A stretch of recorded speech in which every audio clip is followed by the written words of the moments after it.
boa noite. Como é bom tê-los conosco nesta noite, neste culto de adoração ao Senhor. Que a palavra de Deus seja viva para você nesta noite, produza frutos de esperança e fé. Diz assim o Salmo 117: Louvem o Senhor todas as nações, exultem-no todos os povos, porque imenso é o seu amor leal por nós, e a fidelidade do Senhor dura para sempre. Vamos orar? Pai querido, obrigado, Senhor. Graças te damos por esse momento de adoração, de culto, e quando receberemos também a tua palavra, que ela seja vida em nossas mentes e corações. E agora, quando vamos exaltá-lo, louvá-lo, que o Senhor nos oriente, nos ajude, nos sustente e receba com graça o nosso louvor e a nossa adoração, que sejam agradáveis a Ti, porque são feitos no mérito de Jesus e conduzidos pelo Teu Espírito de vida. Amém. Vamos então louvar ao Senhor com o ministério de louvor de nossa igreja. Que Deus te abençoe. Olá, queridos! Que coisa boa estarmos juntos mais uma vez. Nós somos a Igreja Batista no Jardim Guanabara. Venha se juntar a nós em adoração ao Pai. Jesus, em Tua presença, reunimos-nos aqui. Contemplamos Tua face e rendemos-nos a Ti. Pois um dia Tua morte trouxe vida a todos nós e nos deu completo acesso ao coração do Pai. O véu que separava já não separa mais. A luz que outrora apagara agora brilha e cada dia brilha mais. Só pra te adorar e fazer Teu nome grande e te dar o louvor que é devido. Estamos nós aqui. Agora você dá um abraço aí bem gostoso no seu irmão que está do teu lado. E juntos de novo vamos louvar ao Senhor com muita alegria. Jesus, em Tua presença, reunimos-nos aqui. Contemplamos Tua face e rendemos-nos a Ti. Pois um dia Tua morte trouxe vida a todos nós e nos deu completo acesso ao coração do Pai. O véu que separava já não separa mais. A luz que outrora apagara agora brilha e cada dia brilha mais.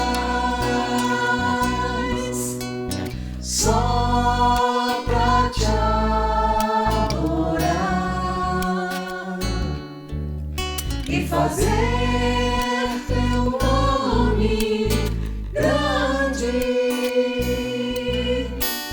e te dar o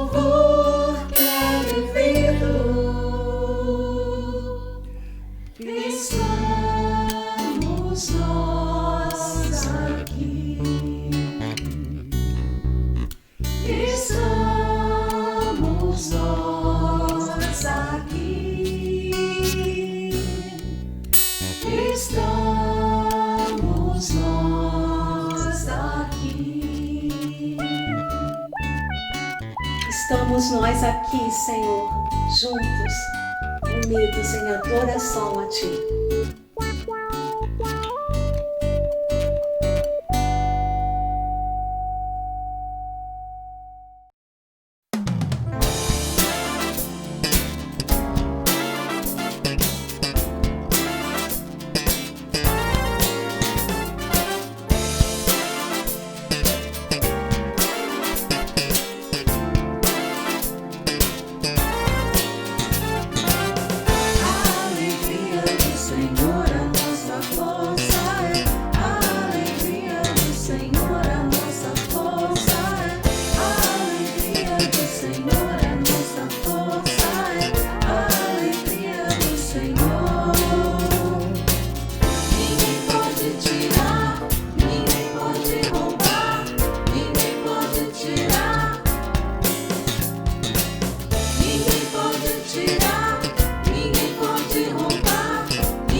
Nessa noite vamos dar continuidade à série de mensagens O Poder Transformador do Evangelho. Hoje, a terceira mensagem, sempre baseada na carta de Paulo aos Romanos. Romanos capítulo 1, dos versículos 14 a 17, que diz assim: Paulo falando: sou devedor tanto a gregos como a bárbaros, tanto a sábios como a ignorantes. Por isso estou disposto a pregar o Evangelho também a vocês que estão em Roma. Não me envergonho do Evangelho, porque é o poder de Deus para a salvação de todo aquele que crê. Com base nesse texto, nós vemos pelo menos 3 atitudes de Paulo em relação ao Evangelho. Primeiro, ele diz: sou devedor. Bem no contraponto de muita gente que se sente fazendo um favor. Eu faço o favor de crer no Evangelho, eu faço o favor de pregar o Evangelho, eu faço o favor de pertencer a essa comunidade. Ele diz: estou disposto. Tão diferente de alguns, né, que estão sempre tímidos, né, sempre ali acomodados, preocupados só com seus problemas. E ele diz: eu não me envergonho, enquanto muitos estão exatamente envergonhados, temerosos, dizendo assim: eu não tenho nada a dizer. É interessante porque Roma, naquela época, era a capital do império, o centro do mundo. Pela sua opulência, era uma ode à vaidade e à riqueza do Império Romano. Mas Paulo não vê nada disso. Ele vê um povo necessitado da pregação do Evangelho e ele irá ultrapassar qualquer barreira sem a menor vergonha para pregar o Evangelho aos romanos. Então, com base nesse texto, como devo receber o Evangelho? 3 ideias básicas e simples. Vamos a elas. Primeiro, devo receber o Evangelho como uma dívida para com o mundo. Vejam só o que Paulo diz: sou devedor tanto a gregos quanto a bárbaros, tanto a sábios como a ignorantes. Aí fala de diferença de origem, talvez diferença intelectual, mas a verdade é que com isso Paulo quer englobar todos. Paulo se sentia devedor a todos. Há 2 maneiras de você se colocar como um devedor. Uma é quando você pede algo emprestado, pede um dinheiro emprestado, por exemplo, você fica devedor daquela pessoa. A outra é quando alguém lhe dá algo para que você entregue a um terceiro. Enquanto você não entrega a esse terceiro aquilo que lhe foi confiado, você é um devedor, porque está com algo que é para ser entregue a ele.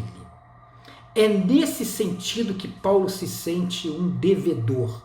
Ou seja, ele recebeu o Evangelho de Jesus Cristo, como você, como eu. E entendia que esse Evangelho lhe foi dado não para ficar com ele, não para se umbigar, não para fazer do Evangelho uma ferramenta de autoajuda para ele ir bem na vida, para ir bem nos seus problemas, para ter todas as suas crises resolvidas. Não! Ele entendia que recebia o Evangelho para repassar a todos, por isso ele era um devedor, enquanto não pregasse aquele Evangelho que tinha recebido. É interessante porque muitos de nós, e nesses tempos então de pandemia e de crises políticas, nós defendemos ideologia, defendemos pessoas, defendemos administrações, né? Lembra de quando éramos ainda mais simplórios, né? E defendíamos, como quem defende um prato de comida, o time de futebol? Temos defendido o Evangelho? Temos pregado o Evangelho? Sabe, o pior dos mundos é quando a gente mistura as duas coisas. É quando você acha que defendendo coisas, defendendo pessoas, defendendo uma ideologia, você está defendendo o Evangelho. Você está pregando o Evangelho. Quando você tenta personificar o Evangelho em coisas, em ideologias, em pessoas. O Evangelho precisa ser defendido, o Evangelho puro, o Evangelho que é o poder de Deus para a salvação de todo aquele que crê, a mensagem de salvação, a mensagem de boas novas, que é o próprio Jesus Cristo apresentado como caminho, o poder que ressuscitou Cristo dos mortos e que pode afetar a vida de todos e levá-los a um processo de transformação, o Evangelho do acolhimento, do amor, o Evangelho da ética, da justiça e da verdade. Precisamos pregar o Evangelho, nos sentir devedores e não buscar outros caminhos ou justificar nossas posições próprias, tentando fazê-las como uma imagem do Evangelho que não são e nunca serão. Porque o Evangelho é de Deus e não faz acepção de pessoas. nem ideológica, nem política, nem econômico-social, nem cultural. O Evangelho é para todos. Sabe, cabe perguntar, você se sente em dívida com o mundo? Você se sente em dívida para pregar o Evangelho, por exemplo, para um desafeto? Para um opositor, para alguém que lhe ofendeu? Você se sente devedor do Evangelho? Alguém que recebeu a salvação e que precisa se colocar como um canal, como uma voz que prega esse Evangelho? Sim, precisamos receber o Evangelho como um devedor, e isso talvez ressignifique o modo como temos vivido. Segunda coisa, devemos receber o Evangelho como a razão de nossa vida. Olha o que ele diz no versículo 16, eu não me envergonho do Evangelho. Ele é o poder de Deus para a salvação de todo aquele que crê. Ele usa uma figura de linguagem quando você faz uma declaração afirmando o contrário. Por exemplo, quando você diz assim, não achei graça nenhuma. Na verdade, você está querendo dizer o quê? Estou furioso. Então, quando Paulo fala, não me envergonho do Evangelho, ele está dizendo o quê? Eu sou orgulhoso desse Evangelho. Jesus advertiu os seus discípulos quanto a isso. Ele disse assim, em Mateus 8,38, se alguém se envergonhar de mim e das minhas palavras, nesta geração adúltera e pecadora, o Filho do Homem se envergonhará dele, quando vier na glória de seu Pai com os santos anjos. O apóstolo Paulo chamou a atenção de Timóteo. Olha o que ele diz em 2 Timóteo 1, versículos 8 e 12. Portanto, não se envergonhe de testemunhar do Senhor, nem de mim, que sou prisioneiro dele, mas suporte comigo os sofrimentos pelo Evangelho, segundo o poder de Deus. Por essa causa também sofro, mas não me envergonho, pois sei em quem tenho crido e estou bem certo de que Ele é poderoso para guardar o meu tesouro até aquele dia. Paulo sabia que o Evangelho era considerado loucura para os homens, como hoje em dia. Quando ele vai pregar em Atenas, ele é levado ao Areópago e ali ele começa a falar sobre o Deus desconhecido. E aqueles homens ouvindo, aqueles sábios ouvindo. Mas quando ele fala que Jesus Cristo ressuscitou e que o poder do Evangelho é o poder que ressuscitou Jesus e que age em nós, ele foi expulso, ele foi perseguido. Olha só o que ele diz em 1 Coríntios, capítulo 1, de 18 a 23, preste muita atenção nesse texto. Pois a mensagem da cruz é loucura para os que estão perecendo, mas para nós que estamos sendo salvos é o poder de Deus. Pois está escrito, destruirei a sabedoria dos sábios e rejeitarei a inteligência dos inteligentes. Onde está o sábio? Onde está o erudito? Onde está o questionador desta era? Acaso não tomou Deus louca a sabedoria deste mundo? Visto que na sabedoria de Deus o mundo não o conheceu por meio da sabedoria humana, agradou a Deus salvar aqueles que creem por meio da loucura da pregação. Os judeus pedem sinais maravilhosos, os gregos procuram sabedoria, nós, porém, pregamos Cristo ressurreto, crucificado e ressurreto, o qual, de fato, é escândalo para os judeus e loucura para os gentios. Sabe, você não pode se envergonhar, é a sua verdade. É aquela ideia, né, do agente secreto de Deus. Eu lembro quando eu cheguei na faculdade, né, meu primeiro dia na faculdade, não vou dizer o nome, uma faculdade pública, por sinal, uma grande faculdade. Mas tinha lá, né, os seus movimentos, as suas pessoas cheias de controvérsia, né? A juventude faz parte disso. E então, quando eu chego, encontro uma pichação assim no muro. Você já matou o seu crente hoje? E eu chegando ali para a aula de psicologia, eu era um seminarista. É interessante, anos depois eu encontrei com uma pessoa que falou assim: você não era aquele seminarista que a gente tinha altas discussões na sala de aula? Você não pode se envergonhar. Eu me vejo hoje assim, com meus amigos ateus, né? E como eu me sinto bem podendo testemunhar de Jesus. Você se sente com destemor quando você começa a falar de Jesus? Me lembro de uma cena recente, eu pregando o Evangelho para uma pessoa que se diz ateu, mas quando eu comecei a falar de Jesus Cristo, seus olhos se encheram de lágrimas. O Evangelho é o poder de Deus que atravessa tudo isso e toca no coração do homem. Você se sente com destemor? Você é tomado de intrepidez? De coragem? Ou você se afaniza, se esconde? Como você se revela como cristão? As pessoas sabem que você é um cristão? Como você tem revelado os valores do reino? E olha, os valores do reino não estão presos a usos e costumes. Os valores do reino é amor, justiça, alegria, paz. O Evangelho é a razão da sua vida? Lembra daquela conversa de Jesus com um jovem rico? Quando ele diz que observava todos os mandamentos, mas ainda assim queria saber como herdar a vida eterna. E Jesus diz: vende tudo que você tem e me siga. Diz o texto que o jovem virou as suas costas e seguiu o seu próprio caminho.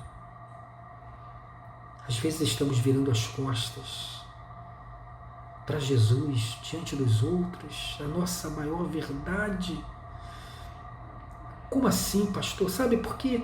A gente se perde nessas nossas incoerências, a gente se perde nos nossos egoísmos, nos nossos projetos, mas quando a vida treme, quando a vida machuca, quando a realidade do humano está diante dos nossos olhos, quem é de Jesus mesmo, que até então tenha sido um agente secreto do reino? Bota essa verdade para fora. Diz: Senhor, eu te amo, eu tenho sido tão relapso, mas eu te amo e eu dependo do Senhor. O Senhor sabe que Jesus Cristo mora no meu coração. Mas por que precisa passar por isso? Como eu devo receber esse Evangelho sem vergonha, com intrepidez, com coragem, com ousadia? Eu devo receber o Evangelho como a razão da minha vida. Temos uma mensagem maravilhosa, poder de Deus, que precisa ser pregado por nós. Terceira atitude que devemos ter ao receber o Evangelho, recebê-lo como a nossa missão. Paulo diz: estou disposto a pregar. Muito interessante, né, esse pregar. Aí, dependendo da personalidade, alguém com aquele jeito Lúcifer de ser, né? Alguém já picado pela serpente, alguém que quer muito se sentir o dono de tudo, o algoz de todas as vítimas, começa a pensar que pregar é sair vociferando as verdades da Bíblia sem nenhuma compaixão. Diz Francisco de Assis: pregue a todo tempo, se for preciso, fale. A pregação verdadeira é quando você olha para alguém que está levantando as mãos para os céus dizendo: não estou suportando, onde está Deus? Onde está Deus? E você se coloca do lado e diz: Deus veio, Ele habita em mim através do seu Filho Jesus Cristo no meu coração e do seu Espírito que toma conta da minha vida. Eu vim aqui para ser a resposta de Deus para você. Por sinal, nessa época de pandemia, essa é a resposta de Deus para o homem. Nós, a igreja, portando o Evangelho, portando orações, palavras de esperança, de ânimo, de encorajamento, de acolhimento.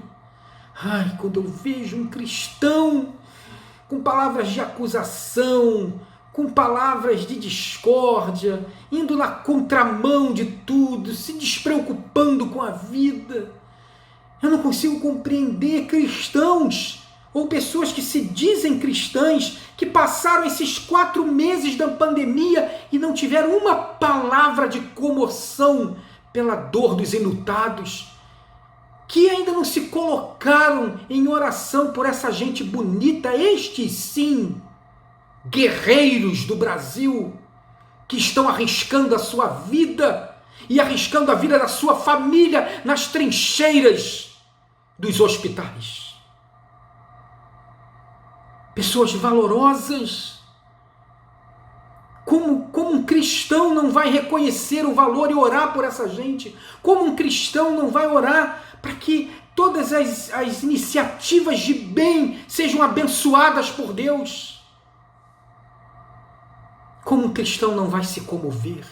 Queridos, é a hora de pregar, a hora é essa. Acho que nós, como igreja, perdemos o bonde da história mais uma vez. Estamos muitas vezes nos perdendo em vãs discussões, em posicionamentos, sendo motivo muitas vezes de vergonha para o Evangelho, quando tínhamos que estar como Paulo dispostos a pregar. Sabe o que te impede de dar um clique no compartilhar? De dizer para um amigo, olha, ouça essa mensagem aqui. De dizer para alguém que está distante, eu vou orar por você. Deixa eu te dizer uma coisa, Deus te ama. Sabe, essa é a hora de evangelizar. Paulo disse, estou disposto, receba o evangelho como uma missão para a sua vida. E por fim, receba o evangelho como salvação. O evangelho é de Deus. Paulo disse, não me envergonho do evangelho, ele é o poder de Deus, vem de Deus, é a boa nova. Que boa nova é essa? De que o homem não será salvo pelo seu próprio mérito, mas que Deus enviou o seu Filho, que morreu na cruz para ser o preço pelos nossos pecados, para que pudéssemos ter o perdão dele e nos reconciliarmos com ele. A boa nova da salvação em Cristo, a boa nova é Jesus Cristo, vivo e ressurreto, que salva, transforma, cura, liberta. Dizer que esse evangelho é o poder de Deus, que pode transformar a vida de todos que creem, que é uma oferta para todos, que é a força transformadora de Deus agindo nas nossas vidas. Como eu tenho que receber esse evangelho como salvação de Deus para mim. Por isso Jesus Cristo disse assim, em Apocalipse 3:20, eu estou à porta e bato, se alguém ouvir a minha voz e abrir a porta, eu entrarei. O Evangelho está dizendo para mim e para você, venha como você está, venha chamuscado, ferido, machucado, venha com sua decepção, venha com sua incredulidade, venha com sua tristeza, venha com seus lutos. O Evangelho está dizendo, deixa Deus lhe abraçar e lhe apresentar o Salvador, o Cristo ressurreto. Deixa Deus fazer um movimento de transformação na sua vida. Você quer abrir a sua vida para Deus? Você quer convidar o Salvador para tomar posse da sua vida? Para que venha com o Evangelho, que é o poder transformador do Senhor, que vai lhe transformar de dentro para fora. Você quer receber a consolação, o encorajamento, a pacificação e a salvação de Deus? Feche os seus olhos e ore comigo.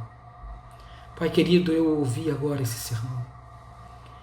Eu ouvi essa palavra desse pastor e ele fala do Evangelho como esse poder que vem do Senhor para transformar todo aquele que crê, e que esse Evangelho é o teu Filho Jesus Cristo que eu preciso receber no meu coração. E Pai, eu sinto que o teu Espírito está falando comigo, e agora, nessa fé que está nascendo em mim, eu digo sim, Pai, sabendo que estou tão errado, arrependido dos meus pecados, mesmo sem compreender todas as coisas, mas entendendo que o Senhor está falando no meu íntimo. Eu quero abrir a minha vida, o meu coração, a minha mente e me entregar nas tuas mãos. Eu quero receber o seu Filho, o Evangelho do teu Filho, na minha vida como meu Salvador. Eu entrego a minha vida a Jesus hoje. Amém? Se você fez esta oração, você deu um passo de fé. E agora eu preciso que você alimente esse passo de fé, que você conheça mais desse Evangelho, para que ele vá a cada dia produzindo essa transformação, essa novidade de vida em você e através de você. Que Deus te abençoe. Acompanhe a nossa igreja, participe com a nossa igreja, faça contato conosco através das redes sociais, que eu ou um dos pastores entrará em contato diretamente com você.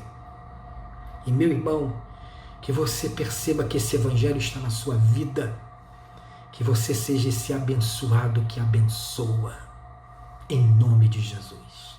Vamos orar? Que o amor de Deus, o nosso Pai, que a graça redentora do Senhor Jesus Cristo e as consolações do Espírito Santo estejam com sua vida, com sua família, com os lares enlutados, sofridos, adoecidos, com os hospitais e esses anjos de azul e branco, essa gente bonita que trabalha para acolher os nossos enfermos, com todos aqueles da ciência, do poder público, da administração, que trabalham para a superação desta pandemia, e que o Senhor nos dê, a todos nós, uma vida abençoada e abençoadora. Amém. Que Deus te abençoe. Um beijo no seu coração. Tchau.